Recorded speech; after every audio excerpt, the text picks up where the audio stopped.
We could be said to have swapped one jungle for another. Colombia's capital is the biggest city we've seen since Sydney. It has a reputation for being one of the most violent places on Earth. To try and find out why, I go to see Tim Ross, a British journalist living and working here. Hey. Hi. This is Herman, the driver who regularly takes us around. How do you do? This is the car we always use for the streets. It's the most unobtrusive. I'm told you do a great city tour. Well, the city is great. I think it's fun, but it's not a city exactly with tourism. That has ended here because of the problems and dangers. A city with one of the world's highest per capita homicide rates, like 100 murders per 100,000 population here, like 50 times the British murder rate. So it is not exaggerating. It's not exaggerating. This really is a dangerous city. Yeah. Not just for murder and obvious major violence, but the petty things, the pickpocket, the snatch artist, the man who grabs a wristwatch, grabs your glasses off your face. I mean, some people try to grab them off you just to... Anything they can sell for drugs, particularly. It's a city with a major drug problem, and that's what's crippling it. You've worked here a long time. You know the streets. Oh, yes. Herman's worked with me for a long time. Yeah. I work the streets particularly, usually on foot when it's a matter of filming. Then we take fine old Dodge Dart, which takes us out there unobtrusively. It's big enough for cameras. It's great.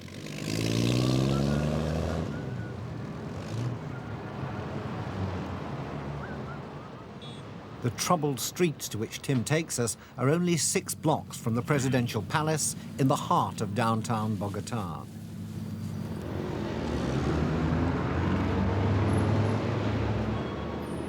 His advice to us generally is to stay in the car, but this corner, he says, is safe enough.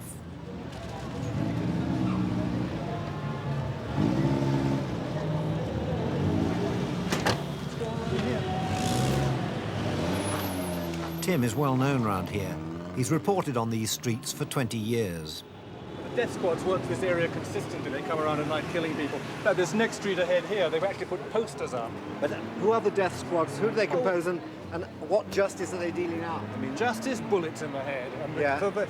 It's shopkeepers, off-duty policemen, private security guards, sometimes simply people who've been mugged and are fed up with it, go back with a gun and kill street people. So particularly vigilante squads, yeah. And do they kill people? They do. At what sort of rate?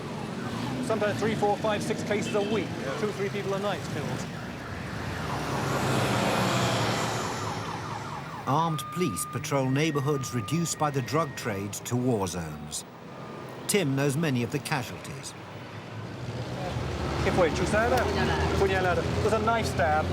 Right? Knife stab there, so they had to open it up to stitch him up inside. Wow. Fue profundo y fuerte. No? Corazón. It touched the heart. Yeah. Who did that and why? ¿Quién lo hizo? ¿Por qué? ¿Qué pasó? Por atacarme, arriba en la séptima.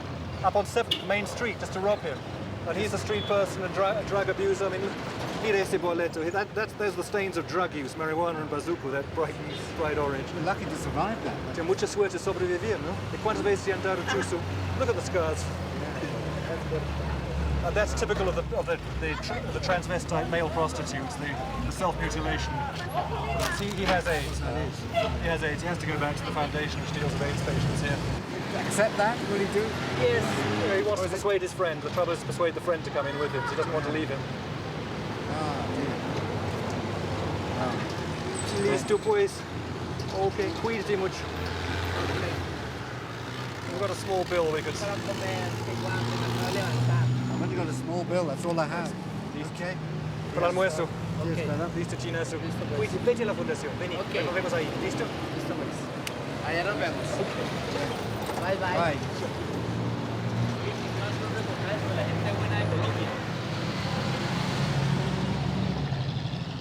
Back in the car, we head for the most notorious street of all, Calle Cartuche, Bullet Street. This is the area where they start recycling. You see all the recyclers here, grubby and grime-encrusted people all over these streets. It's one of the main activities is consuming drugs and obtaining the money with which to consume drugs. That is what their lives revolve around.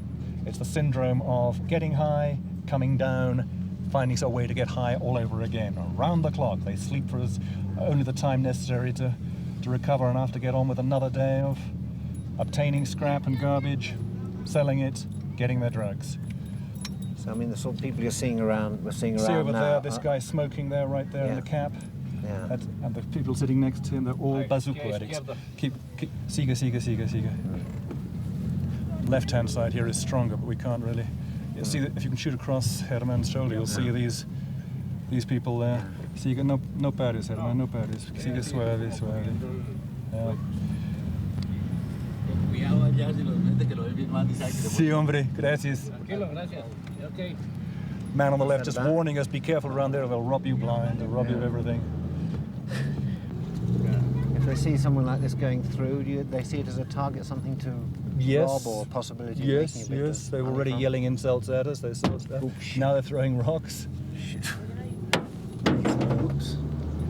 Yeah, they've already started getting hostile, which is normal. They assume we're either death squad or police or something. Stabbings are frequent.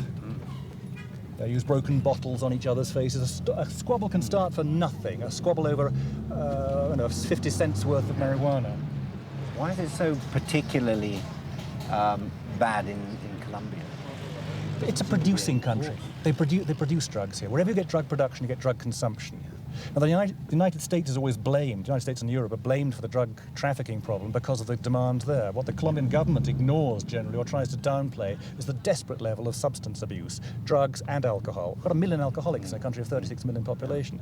You've got an estimated 900,000 solvent abusers. That means sniffing gasoline, sniffing petrol, sniffing glue, all these legal things. Yes. That's a vast problem. Bazooka, cocaine base, nobody's done any proper survey work. The desolation is matched by political inertia. There is money, but those who have it are not prepared to share. Tim, I'm off to, or I've been recommended a rather sort of eccentric restaurant called Margarita del Ocho. Do you want to come along? No, I'm not going there, I'm afraid. That's owned by the Ochoa family, who are renowned for their involvement in the Medellin cartel, drug traffickers, and I was warned against them some while ago when there was an attempt to kill me for another documentary I had done. I'm sorry, I was only going to buy you lunch. Thanks, but that's somewhere where... It's a serious... Serious drug connections there. Serious drug connection. One member of that family. It's run by old Fabio Ochoa, the fat man as he's known. One of his sons just got out of prison after doing a 5.5-year sentence, to the great distaste of the United States, where he would have done like a double life sentence. He's known as one of the biggest drug traffickers in the world.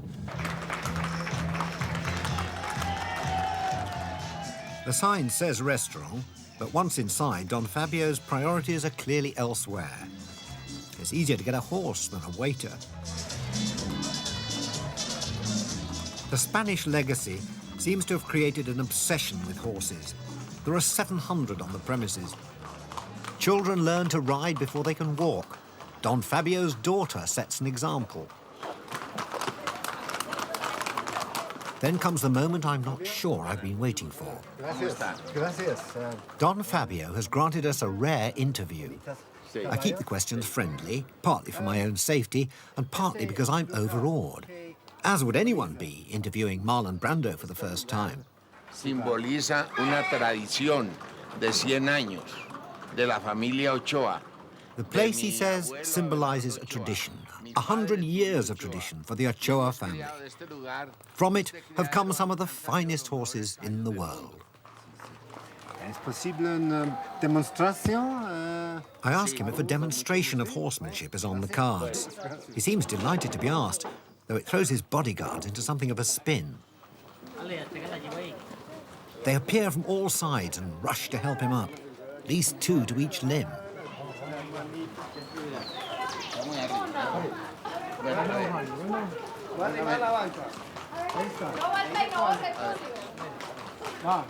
Bueno, empujen.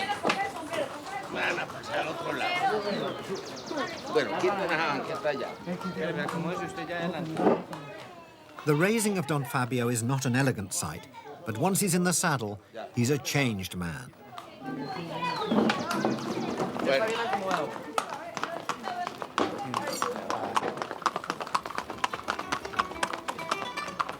Quiero comprarle a la vida 5 centavitos de felicidad. Quiero tener yo mi vida. Lucky diners can sit back and watch the Paso Fino, performed by a magnificently trained horse, whilst enjoying bits of other animals that were not so fortunate.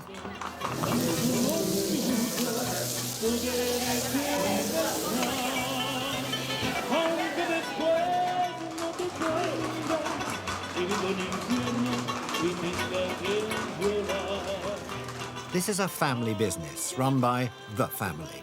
Don Fabio's new wife flashes the sweet smile of success.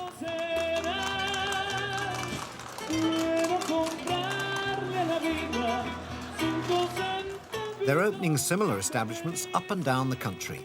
It's clearly big business, and it's legitimate.